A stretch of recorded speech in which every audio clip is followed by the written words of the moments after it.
ہم کبھی نہیں آئے تھے، اور ایک دن موت آئے گی اور مرنے کے بعد پھر اس دنیا میں ہم کبھی نہیں آئیں گے۔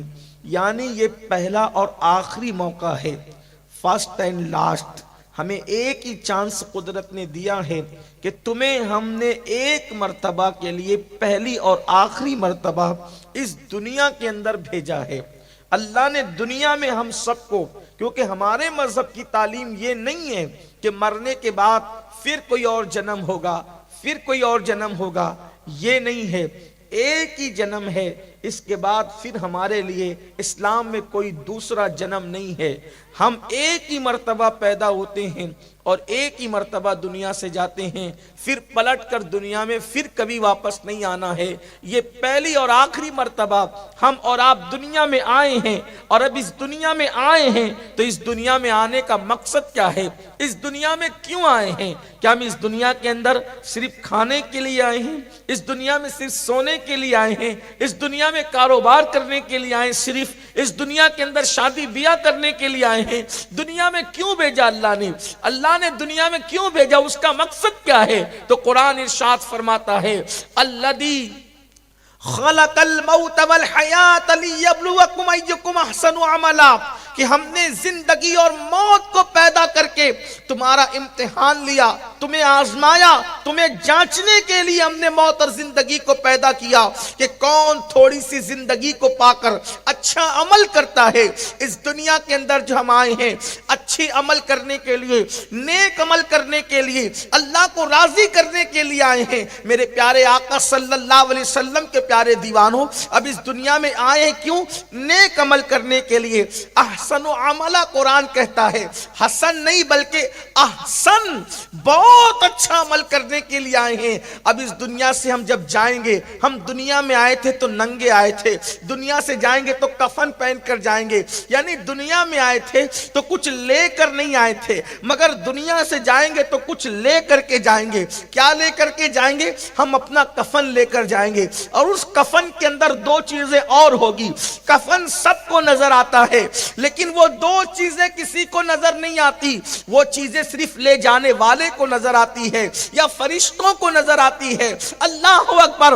وہ دو چیزیں کیا ہیں جو ہم اپنے کفن میں لے جاتے ہیں؟ یا تو اپنا اچھا عمل لے کر جاتے ہیں، یا تو اپنا برا عمل لے کر جاتے ہیں۔ یہ سب اپنے کفن میں ہم ساتھ لے کر کے جاتے ہیں۔ اب آپ مجھے بتائیں میرے پیارے آقا صلی اللہ علیہ وسلم کے پیارے دیوانوں، اللہ اکبر، جب ہمارے کفن میں ہمیں رکھا جائے گا تو ہم کتنی حسرت سے لوگوں کو دیکھتے ہوں گے۔ ذرا اندازہ کریں، ایک بندہ اگر اپنا گاؤں چھوڑ کر کے اکیلے پردیس جاتا ہے، واپس آنے کے لیے جاتا ہے، تو اس کی کتنی حسرت ہوتی ہے، اس کی آنکھوں میں آنسو ہوتے ہیں۔ میرے بچے چھوٹ رہے ہیں، میری ماں چھوٹ رہی ہے، میرا بھائی چھوٹ رہا ہے، میری بیوی چھوٹ رہی ہے، میرا گاؤں چھوٹ رہا ہے، میرا دیش چھوٹ رہا ہے، میری کمائی ہوئی دولت چھوٹ رہی ہے۔ بولو، پردیس جانے والا جب واپس آنے کے لیے جاتا ہے تو اس کو کتنا دکھ ہوتا ہے۔ اللہ اکبر! ہم مرنے کے بعد اس پردیس جانے والے ہیں جہاں سے پھر کبھی لوٹ کر نہیں آنا ہے، اور اس کے بعد کفن میں لے کر کیا جانا ہے۔ اللہ اکبر! اللہ نے ہمیں اختیار دیا ہے، اے ایمان والو، یا تو تم اپنے کفن میں نیکی لے کر جاؤ گے، یا تو تم اپنے کفن میں بدی لے کر جاؤ گے۔ اس وقت کتنا افسوس ہوگا۔ مجھے بتاؤ، جب شراب پینے کا عذاب کفن میں ساتھ لے کر جاؤ گے تو اللہ کو منہ کیا دکھاؤ گے؟ کسی کو گالی دی تھی، وہ عذاب اپنے کفن میں لے کر جاؤ گے، اللہ کو منہ کیا دکھاؤ گے؟ نماز کے وقت میں کھیل کود میں مصروف رہتے تھے، بے نمازی بن کر جاؤ گے، اللہ کو منہ کیا دکھاؤ گے؟ اللہ اکبر! یاد رکھنا، دنیا میں کوئی انسان پیدا نہیں ہوا جو اللہ کے عذاب کو برداشت کر سکے۔ اللہ کے عذاب کو کوئی برداشت نہیں کر سکتا، کیونکہ میرا اللہ ارشاد فرماتا ہے ان عذاب ربک لواقع، اللہ کا عذاب واقع ہونے والا ہے۔ یہ مت سمجھنا کہ مولوی ڈرانے کے لیے ہمیں عذاب کی بات کرتا ہے۔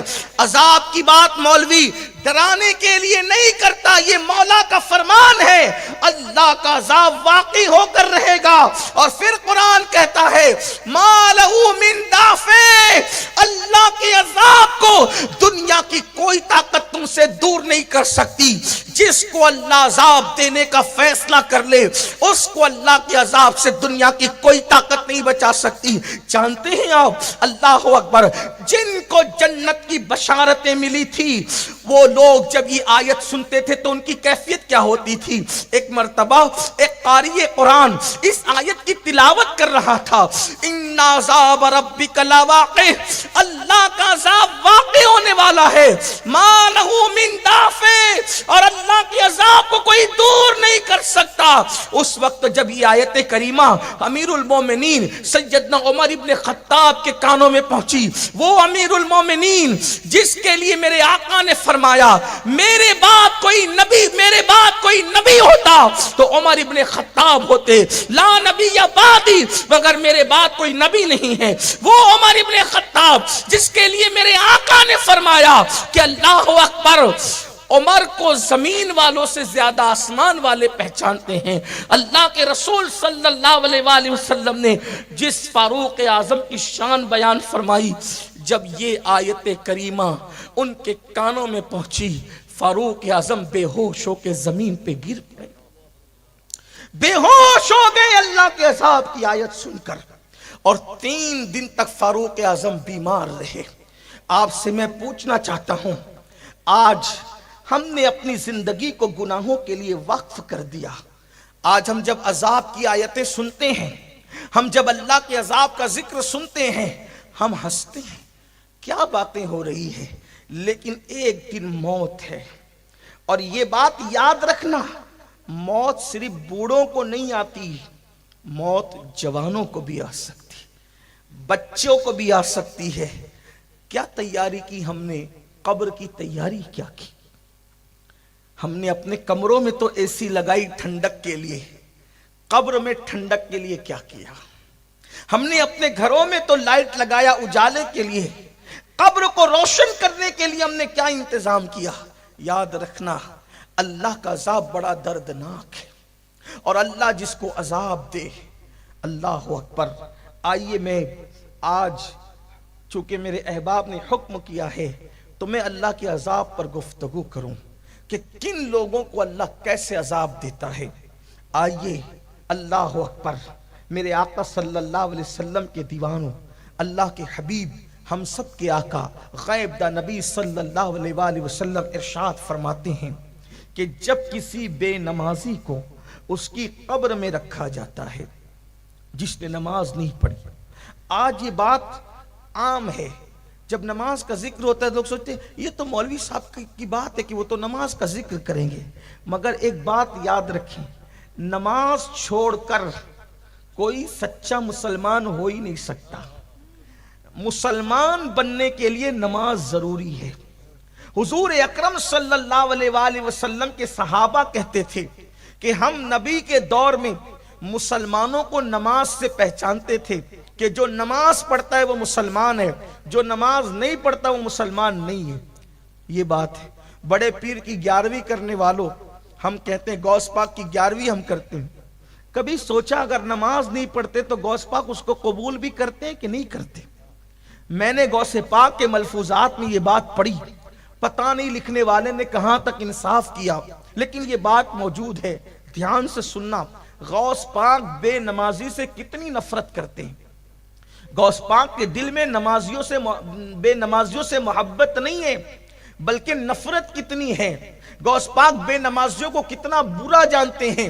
سرکار غوث العظم دستگیر پیران پیر کا فرمان ہے، فرماتے ہیں اگر تم رستہ چل رہے ہو، رستے سے آ رہے ہو اور تمہارے پاس راستے میں ایک کتا گندگی میں بھرا ہوا آ رہا ہے اور ایک بے نمازی آ رہا ہے، اب تمہیں دونوں کے بیچ سے گزرنا ہے، اب آپ کو یا تو کتے کی طرف ہٹنا پڑے یا تو بے نمازی کی طرف ہٹنا پڑے، تو تم ہٹو گے کدھر؟ تو فرماتے ہیں جو گندگی میں بھرا ہوا کتا ہے اس کی طرف ہٹ جانا، مگر بے نمازی کی طرف مت ہٹنا، اس لیے کہ کتے کی جو نجاست ہے اگر وہ تمہارے جسم پہ لگ گئی تو اس کو آپ تھوڑے سے پانی سے دھل کر پاک ہو جاؤ گے، لیکن بے نمازی کی نحوست اگر تم پر پڑ گئی تو اس کو دنیا کے کوئی سمندر کا پانی دھو نہیں سکے گا۔ آپ مجھے بتائیں کہ بے نمازی سے اتنی نفرت گوش پاک کر رہے ہیں اور ہم لوگ مسجدوں کو ویران کر چکے ہیں،